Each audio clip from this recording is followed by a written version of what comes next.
Big breaking చూస్తున్నాం. కర్ణాటకలో CM మార్పుపై తీవ్ర చర్చ జరుగుతున్న ప్రస్తుత తరుణంలో అనూహ్య పరిణామం ఒకటి చోటు చేసుకుంది. అధిష్టానం సూచనతో డిప్యూటీ సీఎం శివకుమార్ను సీఎం సిద్ధరామయ్య బ్రేక్ఫాస్ట్ మీటింగ్కి ఉదయం ఆహ్వానించారు. తమిద్దరికి హైకమాండ్ నుంచి ఫోన్ కాల్స్ వచ్చాయని ఇద్దరు సమావేశమై మాట్లాడుకోవాలని సూచించారట. దీంతో ఇద్దరు బ్రేక్ఫాస్ట్ మీటింగ్తో సీఎం మార్పుపై స్పష్టత వచ్చే అవకాశం ఉందంటున్నారు. సాయంత్రం సీఎం సిద్ధరామయ్య ఢిల్లీకి వెళతారు.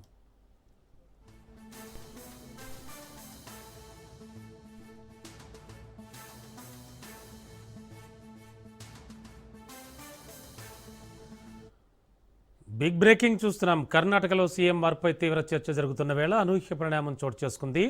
సీఎం సిద్ధరామయ్య డిప్యూటీ సీఎం శివకుమార్ని బ్రేక్ఫాస్ట్ మీటింగ్ పిలిచారు ఈ ఉదయం. అసలేం జరగబోతోంది కర్ణాటకలో? మరింత అదనపు సమాచారం అందించడానికి మా కరెస్పాండెంట్ రాజు సిద్ధంగా ఉన్నారు. రాజు, ఏమిటి అనూహ్య పరిణామం? అంటే అధిష్టానం ఇద్దరిని మాట్లాడుకోమంది కాబట్టి ఈ బ్రేక్ఫాస్ట్ మీటింగ్ జరగబోతోందా, జరిగిందా అనేది తెలుస్తోందంటారా? ఏమైనా అవుట్కమ్ వచ్చే ఛాన్స్ ఉందా?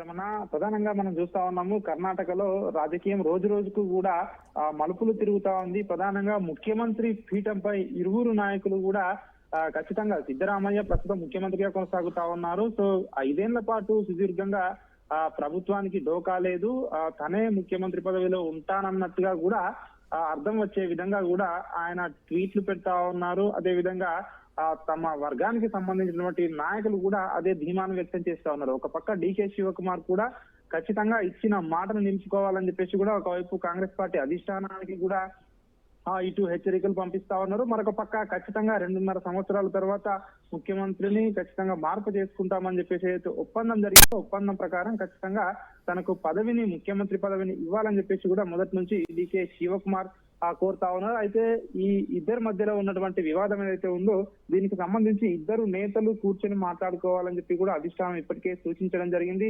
దీనికి సంబంధించి నిన్న సిద్ధరామయ్య ఈ రోజు డీకే శివకుమార్ ను బ్రేక్ఫాస్ట్ మీటింగ్ కు ఆహ్వానించడం జరిగింది. బ్రేక్ఫాస్ట్ మీటింగ్ కు కొద్దిసేపటి క్రితమే డీకే శివకుమార్ సిద్ధరామయ్యతో భేటీ అయినట్టుగా కూడా తెలుస్తా ఉంది. దీనికి సంబంధించి ఎక్కడ కూడా ఏదైతే పార్టీ అంతర్గత విషయాలు కావచ్చు, ఇతర విషయాలు కావచ్చు బయటికి పొక్కకుండా సామరస్యంగా పరిష్కరించుకోవాలని చెప్పి కూడా అధిష్టానం వీళ్ళిద్దరికీ సూచించినట్టుగా కూడా తెలుస్తా ఉంది. అధిష్టానం పిలిస్తే ఢిల్లీకి వెళ్తానని చెప్పేసి కూడా ఇప్పటికే డీకే శివకుమార్ చెప్తున్నటువంటి పరిస్థితి కనిపిస్తా ఉంది.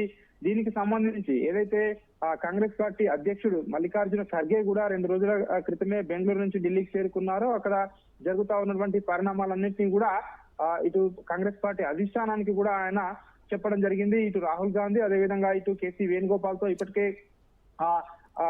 ఖర్గే రేపు సమావేశం కాబోతా ఉన్నారు. కర్ణాటకలో అసలు పరిస్థితిని ఏ విధంగా దాన్ని సద్దుమనగాలని చెప్పేసి కూడా దానికి ప్రయత్నాలు ఏ విధంగా దానికి ముగింపు పలకాలని చెప్పేసి కూడా ఒకవైపు ఇటు కాంగ్రెస్ పార్టీ అధిష్టానం అయితే చర్చలు చేస్తా ఉంది. ప్రస్తుతం అయితే కర్ణాటకలో deputy CM DK Shivakumar, CM సిద్ధరామయ్యలు కూడా బ్రేక్ఫాస్ట్ మీటింగ్ అయితే కలిసినట్టుగా కూడా తెలుస్తా ఉంది. అయితే ఇక్కడ ఈ ఇద్దరు కలయిక ద్వారా అవుట్కమ్ ఏమొస్తుంది? ఎందుకంటే వీళ్ళు మార్చే ప్రసక్తే లేదు ముఖ్యమంత్రిని అని చెప్పేసి కూడా ఒకవైపు వాదనలు వినిపిస్తున్న నేపథ్యంలో ఏం జరగబోతా ఉంది కర్ణాటకలో? ముఖ్యమంత్రి మార్పు తక్షణం జరుగుతుందా, లేదంటే ఆయన కొనసాగిస్తారా అన్న ఉత్కంఠ మాత్రం ఇంకా కూడా కొనసాగుతా ఉంది. Ramana, thank you Raju.